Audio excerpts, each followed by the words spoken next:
This podcast is brought to you by Focal. For over 35 years, Focal has been designing and handcrafting world-renowned products in the hi-fi, automotive, and professional audio industry. Driven by a quest to push the boundaries of acoustical technology, their Pro monitors are a true testament to Focal's passion for excellence. Learn more at focal.com. Hey, it's Larry Crane. Welcome to the Tape Op Podcast.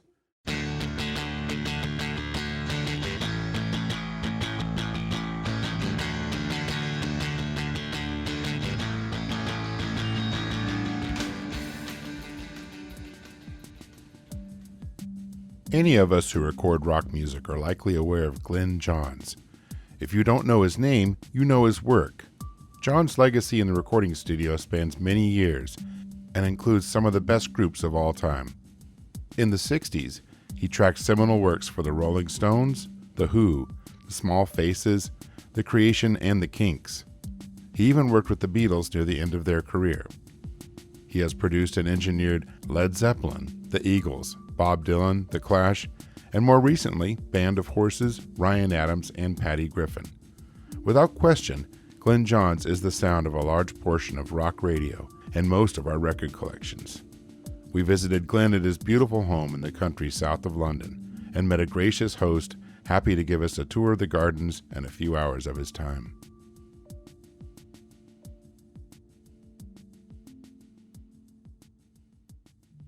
When you were working on the book, were there times that you felt like saying something and you just kind of realized how you felt? Absolutely. I mean, you're opinionated.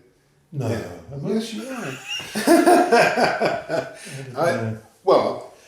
Of course, I wrote to get out of my system screeds of stuff that was not particularly complimentary, and I took it all out. Yeah.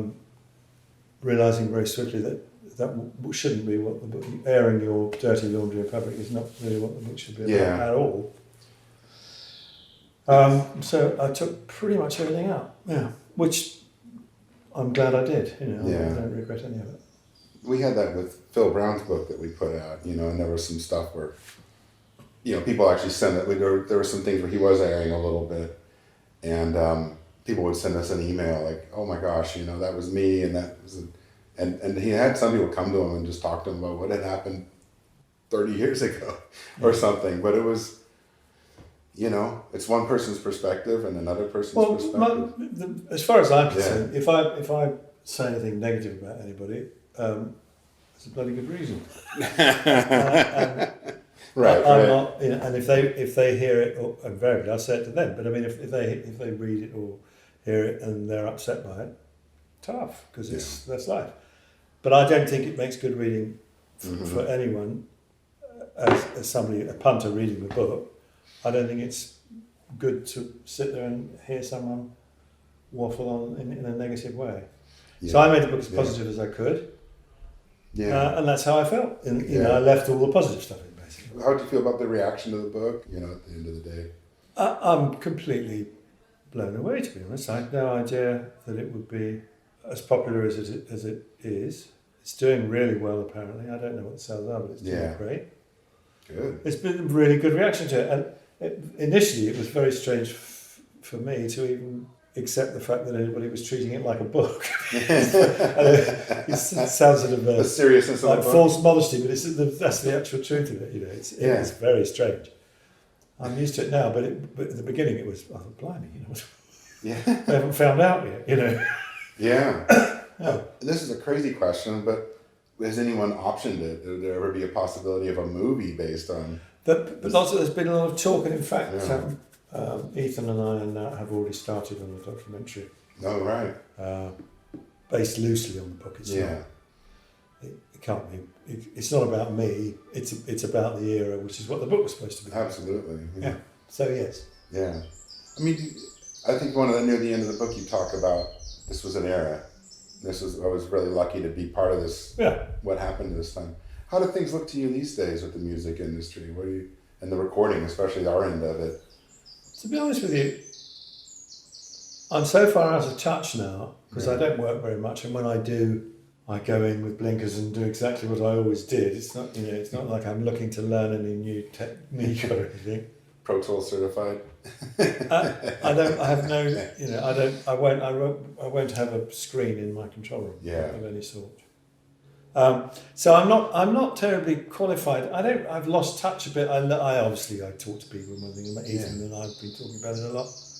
And part of the film that we're making, obviously, we're gonna try and go up to date as to where things are and why and how. And so we're talking to people who know or are in the business now. Right. So as far as I'm concerned, I think it's rather sad that the digital age has taken over to the extent that it has in just about every respect, the internet and everything else.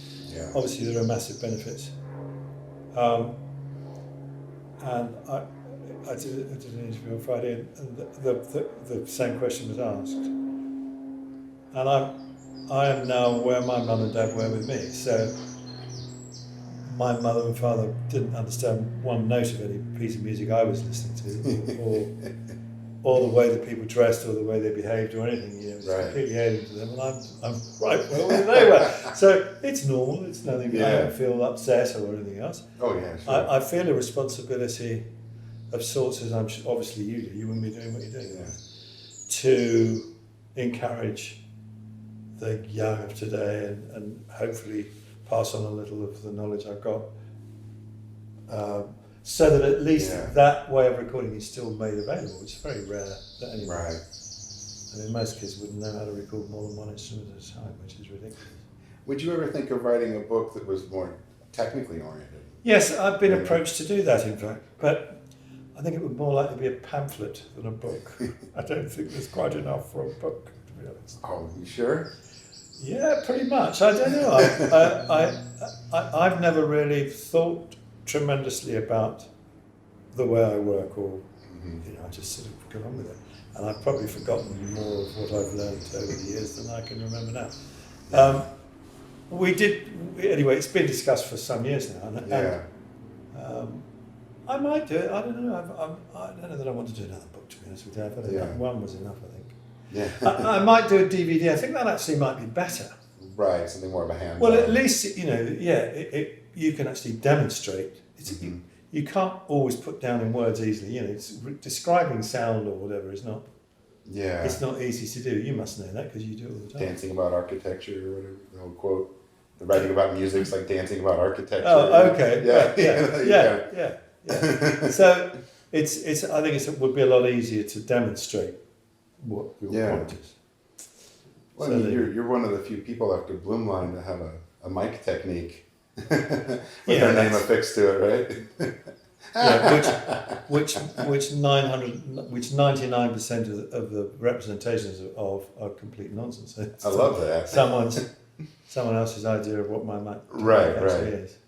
So that's why I wrote about it in the book. It's the only technical thing in my book. I noticed. Because I thought, well, at least if I'll put that straight. Yeah. So my friend David in Cleveland had you come by their school, the Tri-C College, Cuyahoga College, and demonstrate that at the studio. Exactly, and somebody filmed it. Yeah, and I've heard that that's like the best learning, the best way to really learn it. Yeah, that's on YouTube. Yeah, I didn't know anyone was filming it, little bastard. Anyway, there we go. Someone did, right? Someone, you can't do anything anymore with like. No, I know. Now I'm aware it's a bit late now. Yeah, but I think that would be. I mean, even just like obviously demonstrating things like that, because he said. Absolutely. One of the things David said to me was that he's not taking the measuring tape and going for the snare, you know. Look, here you go. When I was a kid and I was learning, I was a tape op, the studio that I worked at was the only independent studio in the United Kingdom that had its own remote gear. So we did quite a lot of classical recording, you know, symphony orchestras and stuff. We'd go out, take gear out and set up in a venue somewhere and record. And I'll never forget, I can't remember who the engineer was, which is terribly sad, but it's neither here nor there really. I was a junior and I slaved my arse off from very early in the morning setting up the symphony orchestra. It was probably the LSO or something like that. Yeah. And so all the chairs were at the music centre were there. And now it comes to miking it. And I looked at this guy and I said, how on earth, because I was so green, I was a kid, I was 17 or something. Now what? You know, what do we, 100 mics? So he just looked at me and he said, listen, there's nothing complicated about it. It's all common sense. Yeah. Miking is common sense. He said, we could easily do this with 2 mics in stereo, and it would be great. So I thought about it, and he said, yeah, if you think about it, if you know the pattern of the microphone, what the microphone that you're using is actually seeing, and then you figure out the distance, you apply what it's seeing, the angle of the capsule to the distance away it is, you'll know what it's going to cover. Right. He said, it's common sense. Which of course it was. We put, I don't know, half a dozen mics up probably, maybe not even that, I can't remember now. Right. But we very rarely used more than that. That was the best lesson I was ever taught. And so I went back to the studio and I got the literature that came in the boxes for all the microphones, and I studied the patterns of all the mics. Right. Most engineers now would not have a clue what a 67's seeing accurately. Exactly. Because they've never looked at the diagram, and that if you know, again, there's nothing clever about it. It's just common sense. And so if you go out into the room, if you're whatever it is you're recording, whatever instrument you're recording, and you're impressed by the sound that you're hearing, which is hopefully the idea, from the musician, then your job is to try and capture that sound. Right. Unfortunately now, that very rarely happens. First of all, engineers very rarely even go out into the room. Right. They might send their second out there to move the mic or whatever. It's not doing it themselves. Yeah. If there's a problem, if they lift the fader up and the sound isn't what they want, they'll immediately try and get clever and reinvent the wheel by employing techniques in the control room to get the sound right, rather than going out and listening to what the guy's giving him in the first place, because it won't be what he's hearing in the room, almost certainly anyway. Right. I mean, I could ramble on for hours. Oh, I know, but I know. But you know what I'm saying. Exactly. Okay, so Yeah. I'll shut up because you No. know. Well, I'm not learning anything, Glenn. I'm here to pick your brain. I need to be a better engineer. No, but I think also you mentioned earlier, it's instinct. When we're good at this, something you hear what's happening, you hear what's coming through the mics, and you walk in the room and you listen, and you know what to do. Well, that's because I've done it for 50 years. And, Right. And for 30 of those years, it was pretty much six days a week. So, and in the early days, it was 3 sessions a day, different musicians. Yeah. It wasn't, nothing like today. Right. So the massive learning curve in the late 50s, early 60s, when I was learning and got my hands on the console. Yeah. Everything was live, everything was in mono. The client would leave after a 3-hour session with 4 songs finished, done. And you had to be on your toes. Yeah. So it's a great way to learn, great way to learn. And I still hold that method of recording dear to my heart. And of course, multi-track recordings helped us all tremendously to fiddle around afterwards and all the rest of it.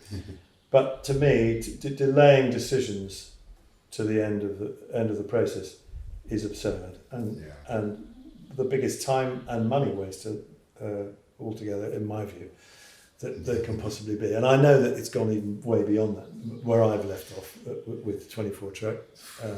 It's gone completely absurd. 300 tracks. No, well, no, it's just exactly. So it's just absurd. So frankly, all it means to me is that people don't really know what the fuck they're doing, and they're incapable. No, they don't, and they're incapable of making a decision, and that's it's absurd. Net result is, if something is pondered over and farted around with to the extent that it is capable of being done now digitally in particular, the music becomes clinicized beyond belief, and it doesn't really it loses a massive element of substance as a result. To me, music, with Ethan and I had this conversation yesterday, music is an emotion. It's an emotive experience to play it, perform it, and it's certainly an emotive experience to listen to it. Yeah. The performance of a piece of music by more than one person should be an interaction between those people. Right. It should breathe between whoever it is playing. If you overdub something, the person overdubbing can respond to what's gone down already, but doesn't affect it other than adding another layer of sound to it. Yeah. So what's happened now is that almost everything seems to me to be recorded one instrument at a time. And some people are brilliant at it, I'm not saying they're not. Yeah. And the end results are then farted around and fiddled around with to such an extent that it takes all the human element out of it. And some of the best records that were ever made have mistakes in them, and the tempo changes, and but it's all nothing too horrendous, but it's all part of the process. And and what won on those performances was the fact that there was an emotive content between the people playing it. Right. And that made this little magic bloody sound that we are still listening to today from 1961 or 2 or whatever it was. Right. Those records are all hold water in some way. Right. And I believe that's the reason why. I mean, there are lots of other reasons too, but I feel very strongly about that. Now, obviously, it depends on the music. Absolutely. But to me, that is essential for the performance of a piece of music to work for me. Right. When you work with an artist these days, like say Ryan Adams or a Band of Horses or someone, do you have discussions beforehand to say like, this is how I see us working on the record? Oh, absolutely. The reason why anybody would want to work with me is because they know the way I work. And completely. I'd never. Equally, if somebody that I really wanted to work with wasn't happy about that aspect, I'd try and meet them halfway. Because I wanted to work with them. I'm not completely shuttered and closed. Yeah. And there've been loads of cases where I've been forced into a situation where I've had to build stuff. But right. I don't think it makes for great records, is the point. Yeah. Well. and there are certain musicians. Joe Satriani is a classic example. I made an album with Joe, and Joe previously had always had massive control over pretty much every note that was played by everybody. Right. Very, very strict about exactly what was played. Yeah. And he made great records. He made a fantastic record with my brother, in fact. I can't remember what it's called. A brilliant record with the Bissonette brothers on bass and drums. Brilliant, brilliant record. Right. So then he comes to me, and I said, "Well, okay, I'm not particularly interested in you disappearing up your own arse, fiddling around.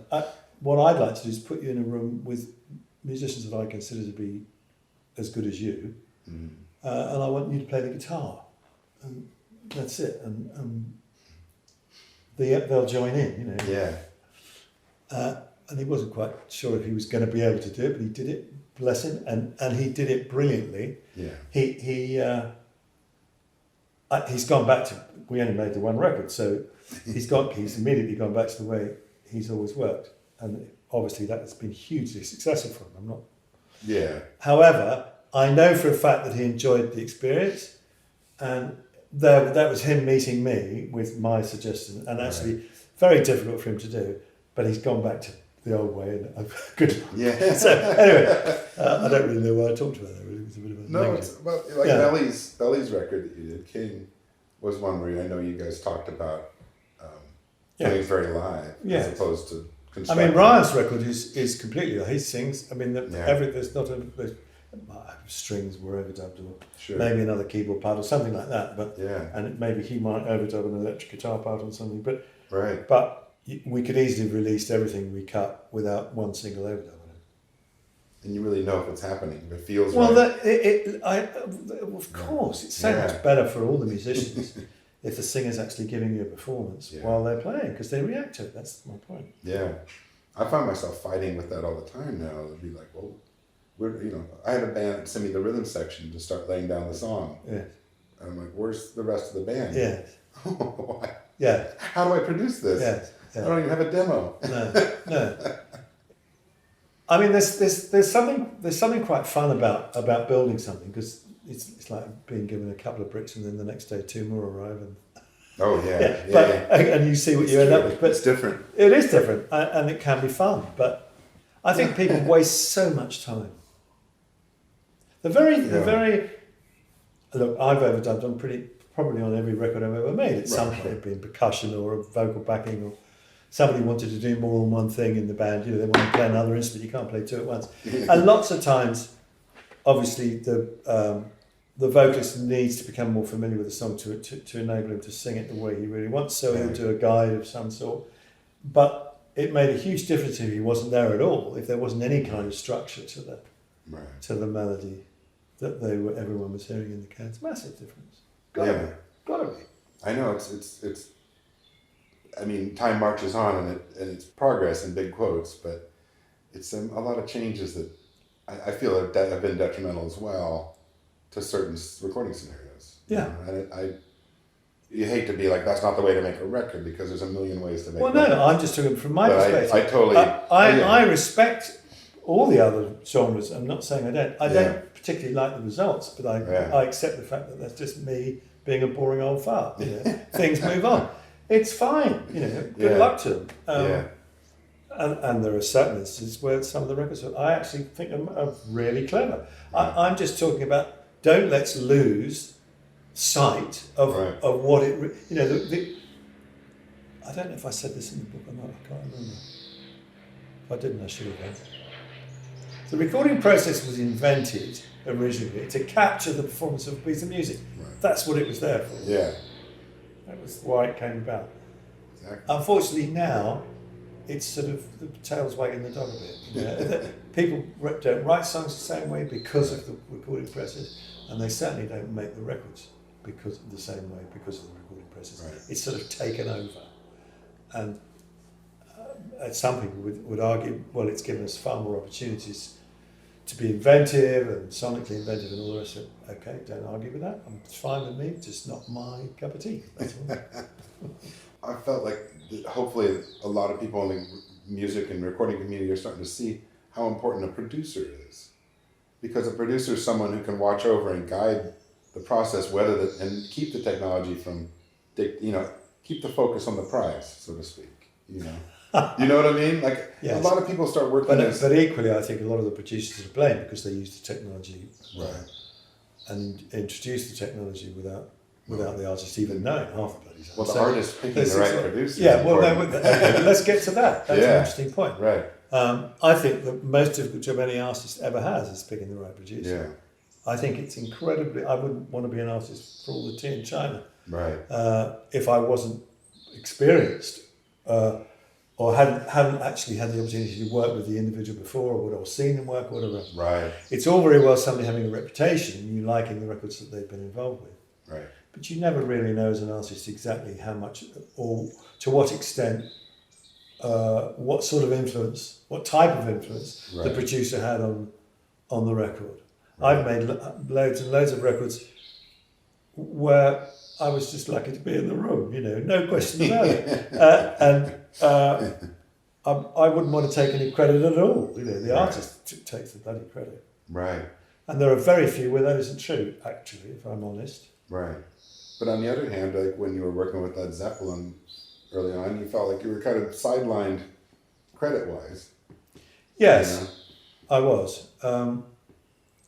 I've got over that, it's fine. I know. Well, Very fine. It's been a while, I hope so. No, absolutely.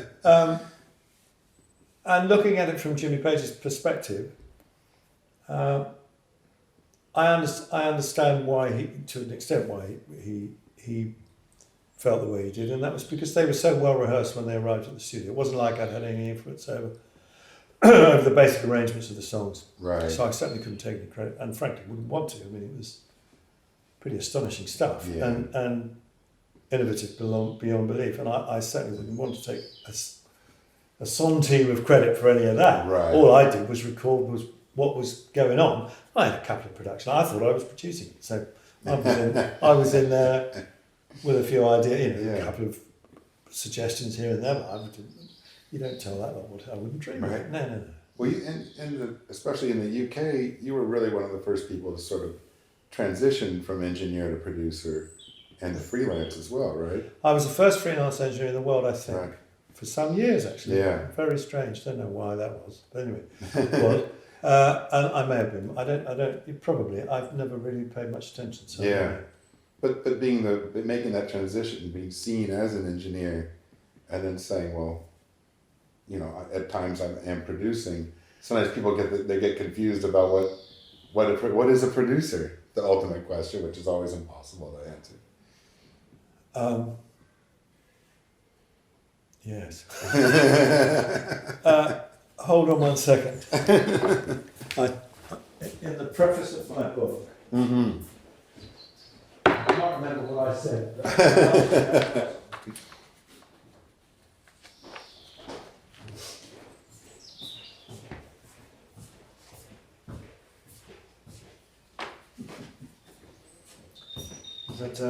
Someone asked me, this is how the book starts. Yeah. Someone asked me the other day, what exactly does a producer do? My answer was, you just have to have an opinion and the ego to express it more convincingly than anyone else. And every time I start another project, I wonder if I'm going to get found out. And that's pretty much how I feel about it. I mean, I mean, there are so many different types of producer, right, as you know. Yes. All of them, most of them I ever worked with specialised in one aspect of production, or two, but very rarely all. But the one aspect that they specialised in was strong enough to give them the gig. Yes, they all had an opinion and they were capable of pronouncing it in a convincing way. Right. Some guys were not musical really, but they had a good idea about song picking. Mickey Most was a classic example of that. Yeah. You could pick a song and put it with the right artist. I engineered a session for Mickey Most years and years and years ago, and he read the paper. Yeah. He didn't say a word. Though other guys were all over it like a hot cloth, interfering on every level. Wrong. There's somewhere in the middle. The idea is to provide an environment for the artist that allows them to be who they are and create in a happy and healthy way. Right. And my responsibility has always been to the artist, and it's their career on the line every time they go in the studio to make a record. I'm very much aware of that. Yeah. And I try and find out from them, without really being obvious, exactly what they want from me, to what extent. Yeah. And I provide it. And a lot of the acts, the bands that I've worked with, different individuals in the band require different things, never mind about the whole band. Right. And that's a learning curve. You step into the room. It's a massive learning curve. First day. But being an engineer for so long, Yeah. working with, I don't know how many different producers, but lots and lots and lots, I learned a tremendous amount from them. What I liked about what they were doing and what I didn't like, what I didn't respect. When you work on stuff lately, what kind of album projects intrigue you, and what is it that makes you want to work on a record with somebody at this point? Nowadays, it's based on their personality as much as anything else, obviously, and their musical ability. Yeah. My feeling about working has never really changed. If I'm intrigued by what the artist is doing, initially musically, then I'll meet them, and if I get on well with them, then we're off. It's never changed. I mean, the last record I made was quite a while ago. It was with Benmont Tench. Right.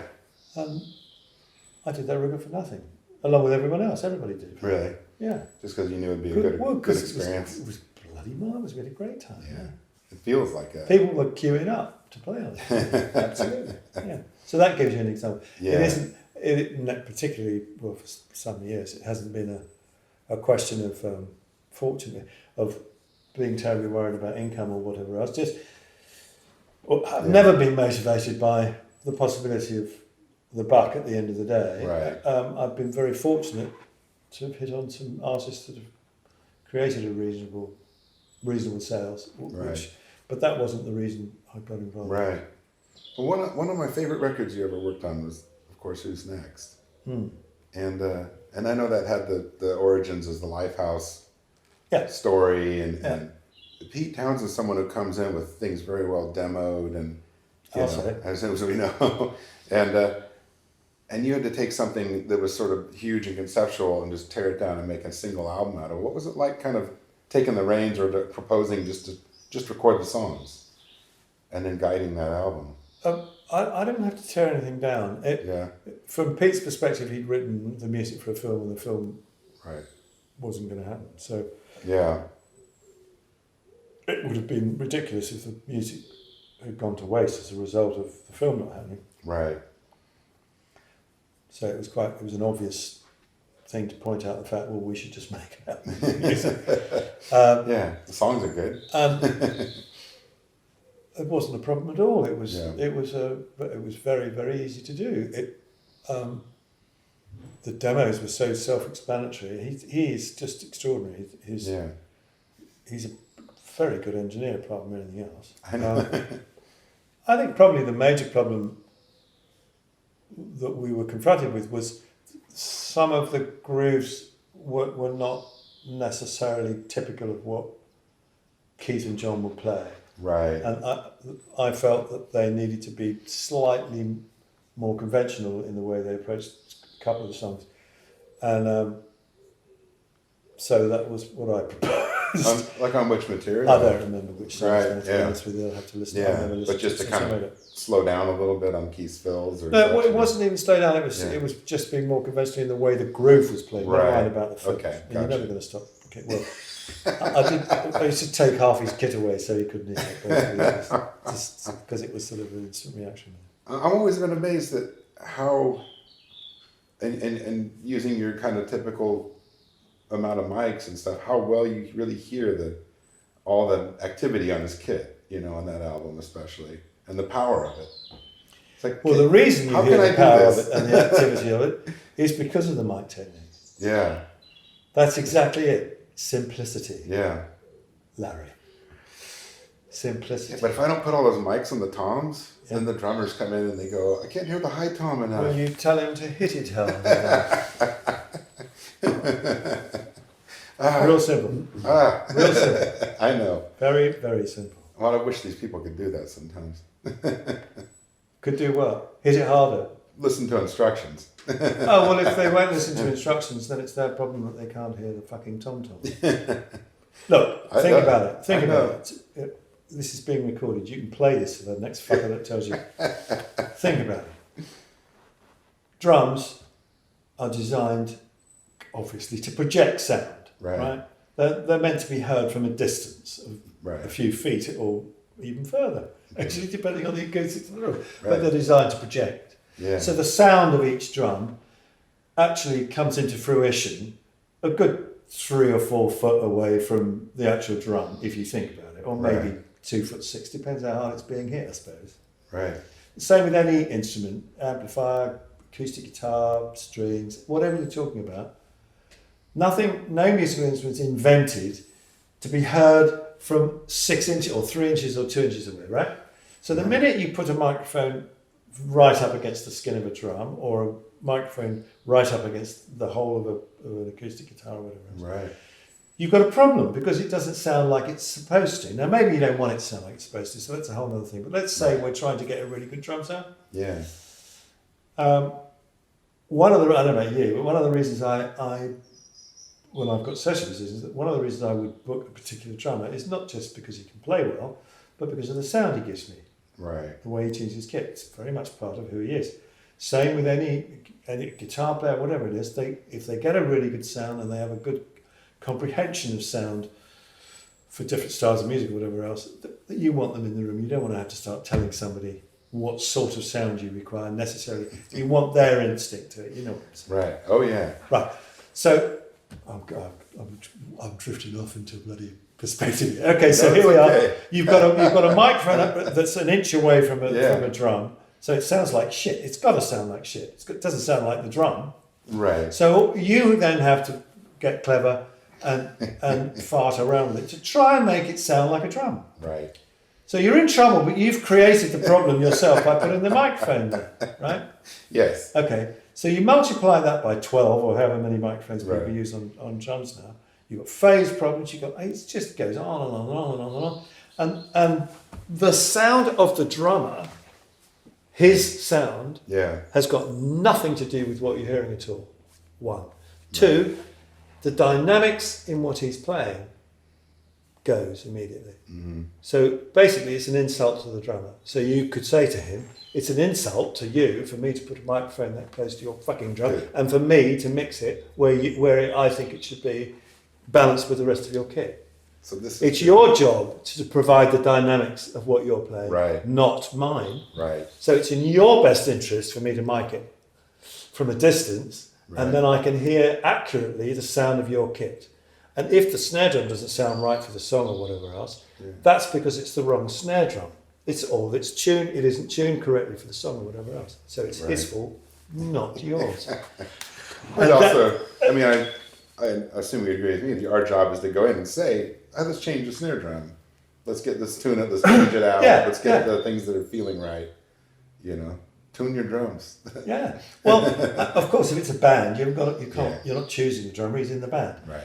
So you help him. I mean, you might suggest the way you think the drum should sound, and we'll see how good it is. But to be honest with you, that you could go. We could talk about this for hours. It's always just courses. Again, I've been really lucky. Yeah. How the hell do you think? Everyone goes on about my drum miking technique. You know the story of John Bonham. Well, hello, you can't.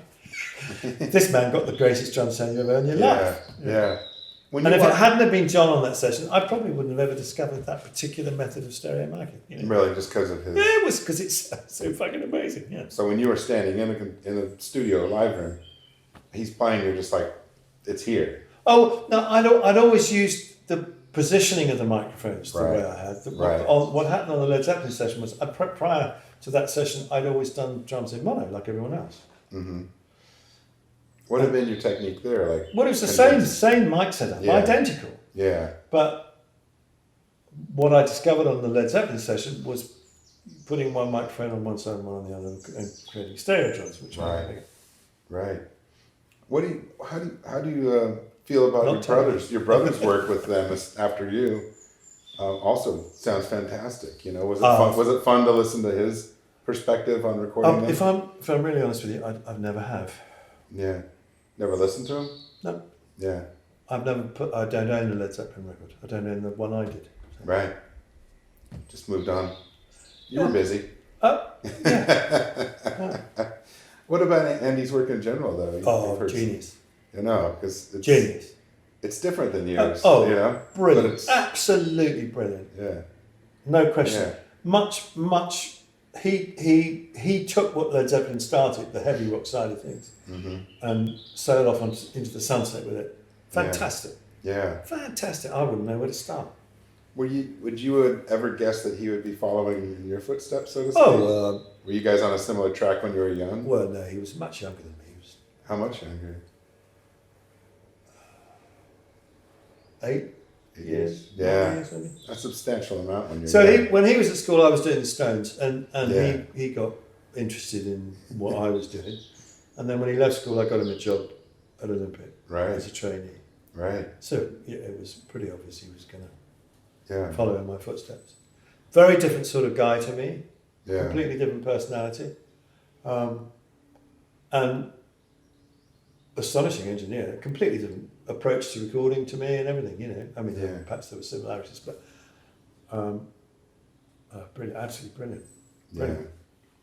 I was talking to Phil Brown before we came out, and he had assisted with you on some of the Small Faces sessions and stuff way back, and he said he felt that the engineers that he learned the most from ever were Keith Grant and you. Yeah. Working at Olympic back in the day. That's very nice. I liked him a lot. I probably still would if I saw him. Yeah. Very nice young man. He was young then. Yeah, he's not young now, of course. Yeah. Yeah. Yeah. Well, that would make sense. Keith was doing completely different type of material than me. Right. Right. He was a really fine engineer, Keith. Fabulous engineer. Yeah. Were there any engineers that you learned along the way? So you were mentioning the IBC and... there was when I started at IBC in '59, the senior engineer, there was a guy called Eric Tomlinson, who was an astonishing engineer, absolutely brilliant. And he left there and he went into film music and did really well. He did all Bond stuff, cool. Really brilliant. I learned more of him than probably anybody. And then there were several, but. We had a huge staff at IBC actually, and they were all pretty damn good. There was a guy called Ray Prickett, who was really good, and then there was a young guy called Terry Johnson, who was younger than me. He left school illegally at 15, True story. Yeah. I got a job at IBC Yeah. at 15 years old. So when I started, I was 17, I'd left school. Right. He was 16 and he was doing sessions. Wow. This is in 1959. That seems. And he crazy. was just a complete natural. So he and I became really good pals. Yeah. And I seconded for him for a year or however long it was. We were sort of like a team. Right. And between the two of us, we learnt how to record loud electric music, Right. because no one had ever done it before. Right. I mean, people like you and Jeff Emmerich and everybody were on this cusp of like. Yeah, Jeff's how to- younger than me. I don't think Jeff was. He was probably still in short trousers. Yeah, sure. You could be right. Yeah. But you're looking at this era when you're talking about like all of a sudden you got louder drums, louder guitars. Yeah. And And also the music was different, and the senior guys at the studio didn't understand it. They didn't want to know about it. So we Right. got the opportunity. Yeah. It was the right Thank time. God. The right time and the right place. Yeah. Now, one of the early things that you really got heavily involved in was the Steve Miller Band. Yeah. Looking back on that, how do you feel about that kind of guiding you as becoming a producer more too? If I'm completely honest, I produced Steve Miller in 1967. That was the first album he made. Right. And probably for at least, 3 or 4 years before that, I'd been working with a lot of producers and I had been contributing to the production of the record. Right. Quite happily. I was very happy to remain being called the engineer. It's different. So it wasn't that big a deal, there just wasn't anyone else in the control room. And I was in the chair, so Right. I could make suggestions directly to the artist rather than via the producer. Right. Previously I'd never dreamed of saying putting the key down and saying to the singer, well, maybe this is in the wrong key or something like that. Right. I'd say it to the producer and he'd Right. pass it on. So that's polite. The proper way to do it. Yeah.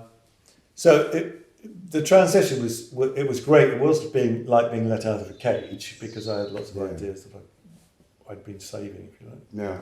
I find that for the era and for you transitioning from engineer to producer, I just find that fascinating to me. And at that point we hadn't seen a lot of people making that switch. No, in fact, up until that moment, it had never happened. And engineers were just not considered to be anything other than that. And the idea of any of them becoming a producer was abhorrent to anybody, I think. And it only happened for me because of the situation with Steve Miller. He retained me to engineer his album. Right. And after a month of recording, we hadn't got anything. Right. He'd just been farting around. And so I went in and I just said, look, I don't want to do it. We've got 2 more weeks and I'm bored rigid. I'm wasting my time. I don't want to do anymore. This is my last session with you. Yeah. Panic. So he said, well, what can I do? I said, well, you need a producer. Somebody needs to take the reins here because it's just ridiculous. So he said, well, will you do it? I went, yep. So I got the job. I sort of talked myself into the job. And we made Children of the Future. Right. Having farted around for a month, we actually cut those tracks into Right. And what was the difference? I mean, obviously you're taking the reins and you're saying. Well, the difference was sit down, play this, shut up, play the song. That's the take. Moving on. There were songs to play, but they just weren't getting done. They had songs to play, but he was experimenting and farting around it, but nothing ever really got. There wasn't anybody in charge. Right. A couple of times in the book too, you make you talk about situations like the Satanic Majesties, where it's kind of a mucking about session to a degree, and there's a disparaging tone. Yes. Yeah. This comes up here again. Yes. I mean, it's interesting because I love Satanic Majesties, but some of it is so fucking boring. But then some of the songs are great. Boring for you to listen to. Imagine how boring it was to sit there while they were farting around with it. Yeah. The Stones never ever recognised me, even after I'd become successful as a producer and I had all kinds of stuff going on. Right. They never thought of me as a producer. I was an engineer. That's what I mean. That's what I think that transition. But even years later, they never saw me as a producer. Right. Which it's fine. I understand. It's okay. Yeah. It's all part of human nature. Yeah. Well, at least they didn't think of you as a tape op. No, they probably think of me even worse than that.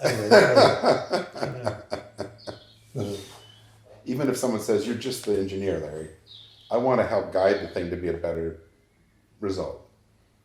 Of course you do, but if you're not being employed for that purpose, then you best keep your mouth shut, because people very often will feel you're interfering and you're out of order. And so, the only, I mentioned that I was helping producers. I was making. I would never do it if I felt they didn't want to hear from me.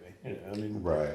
Right. But most of the people I worked with, we had a great relationship. We had mutual respect. Let's put it like that, and that's why they were working with me, and why I was agreeing to work with them, because I enjoyed their company and I thought they were really good at what they did. Can I ask you some technical questions? Of course you can. I don't know if I'll be able to answer them. I'm not very technical. More so on the overview, but a lot of the electric bass sound, the John Paul Jones, John Entwistle, two of my favorite bass players. Yeah. And the way that those sounds on the records you've done with them reproduce, you hear them on little tiny speakers. You hear them in a car. You hear, what was your technique of recording? No different to anybody else. The reason why the two examples you just mentioned sound like they do is because of John Paul Jones and John Entwistle. Yeah. Nothing to do with me at all. It's their sound. But what kind of miking and things would you use? Same mic I used on everything. Everybody, Bill Wyman, the same mic I used. If you were a bass player now, I have the same. It was almost certainly a 414. Yeah. KJ 414. I don't ever equalize. I don't touch the bass. It's a waste of time. Waste of time. Would equalizer on the bass? No. Let him do it. It comes. The bass is the most critical instrument of all, as you very well know, to touch. I'm a bass player. So well, no, you are a bass player. You look like a bass player. Well, you know exactly what I'm talking about. Yeah. And so, even obviously changing the sound from the amp is going to make a difference, but not a huge difference. The biggest difference is going to come from the instrument, the manufacturer, the actual instrument itself, its inherent sound, and the touch of the guy. And that's all I want to do. So I never limit, or I never put anything on a bass. I put a microphone on the amp, and I lift the fader up, mate. And if it doesn't sound quite right, I'll talk to the bass player. Yeah. That's too easy of an answer. I'm sorry. No. Sorry. No. You know what? One of my favourite bass sounds for years and years and years was Paul's bass on Paperback Writer. Yes. Right? Astonishing. Yeah. So years later, when I got to work with them, I can't remember, we were cutting She's So Heavy. Mm-hmm. Okay. John Lennon song, sang it. Yeah. And we're working at Trident Studios in London, and for some reason that sound came to mind, and so I'd never asked Paul about anything, what they'd done in the past before. Yeah. So I said, okay, how'd you get the fucking bass sound on Paperback Writer? So he thought about it, and he said, the mic was about a couple of foot away from the cabinet, whatever the cabinet was, Fender probably. Yeah. And it was a 67. Well, I'd never used a 67 on bass. Okay, give that a go. And he thought it was. He probably wasn't. Yeah. So I go through this whole thing, and I think, okay, fair enough. If you're going to put a 67 on an amp, I would never put it any closer than that, depending on how loud the amp was.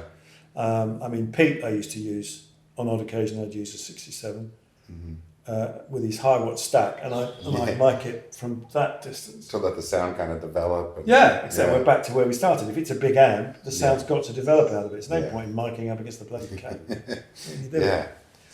So anyway, I did this, I went through this whole thing, and we were all meticulous and everything. Didn't sound anything like Paperback Writer. And of course the reason was the part was different, and he was playing it differently. Right. So, there you go. Yeah. Different song. Different song, yeah. Same bass player and same bass. Interesting. So I failed. How do you run your career at this? Even becoming a freelance early on, how does your career manage and work? I'm sorry. Pick the phone up. No. Yes. I'll have to learn this part.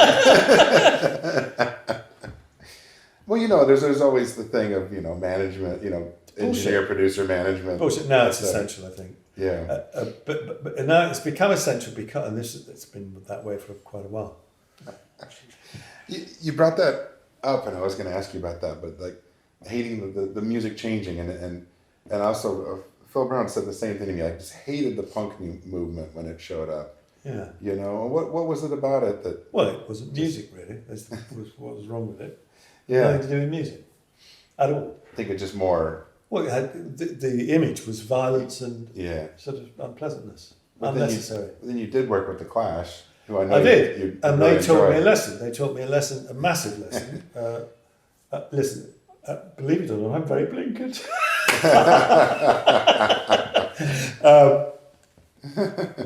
It's a great story, actually.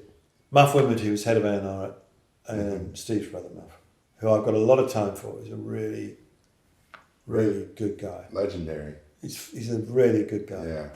So never done anything with him, never worked for him or anything. Yeah. So he calls me up out of the blue and says, Clash album's just been delivered, it's not what we expected. Will you take a listen? We want it to be remixed. And I went, oh, you've got to be joking. Clash? He said, take a listen. Okay. So he sends me down this double album. Yeah. Rat Patrol from Fort Bragg or something they were calling it. Yeah, I've heard it. Yeah. And I listened to it. I thought, oh, this is really interesting. Right. It was self-indulgent and boring in parts and whatever else, but there was a sense of humour there, and I thought it was fascinating actually. Yeah. So I said, okay, well let me meet him. So they come, and they arrive at my house. It's Joe and Cosmo Vinyl and the manager, whose name I can't remember. He's a nice bloke actually. What? Bernie? Yeah, Bernie. Yeah. Very nice fellow. Yeah. So they get out of the car, and this guy, Cosmo Vinyl, introduces himself. My name's Cosmo Vinyl. I thought, oh, fuck me. We're in trouble here. You know? Cosmo fucking Vinyl. So Sure. And then Joe gets out. He's totally polite. So we have a cup of tea and we talk. And I'm won over instantly by Joe. It's just fabulous. Yeah. Fabulous. So I agreed to do it. And I haven't had so much fun. I hadn't had so much fun in years actually doing it. He was brilliant. He was open to any suggestion. Right. He allowed me to rip it to pieces. I edited 9 miles out of it. He didn't disagree with one thing that I wanted to do. He was just gung-ho with the whole thing. We became really good pals. Really great. It was brilliant. Thanks for listening. Find us online at tapeop.com, Facebook, Twitter, and Instagram. Until next time.